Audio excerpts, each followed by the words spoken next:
General గా అమ్మాయిలు traditional wear లో ఎక్కువ అందంగా కనిపిస్తారా లేదా మోడర్న్ వేర్ లో ఎక్కువ అందంగా కనిపిస్తారా? Obviously traditional.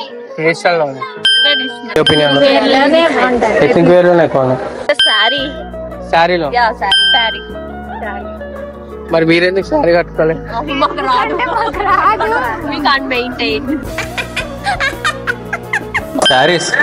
శారీస్ లోనే ఎక్కువ అమ్మాయిలు అందంగా ఉంటారా? ట్రెడిషనల్ శారీస్ లో ఎప్పుడో కనిపిస్తారు.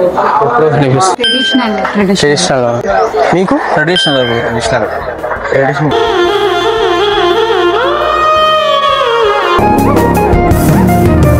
అబ్బాయిలు మోడర్న్ వేర్ లో గుడ్ లుకింగ్ గా కనిపిస్తారా మీకు లేదా ట్రెడిషనల్ వేర్ లైక్ పంచ ఆటలో గుడ్ లుకింగ్ గా కనిపిస్తారు? మోడర్న్ వేర్ లో పంచలో గుడ్ లుకింగ్ పంచలో బాగుంటారు ఎందుకంటే ట్రెడిషనల్ కదా. ఓకే మోడర్న్ వేర్ పంచలో బాగుంటుంది నచ్చుతారా? జీన్స్ మోడల్ నాకు ఎలా ఉన్నా కనిపించదు.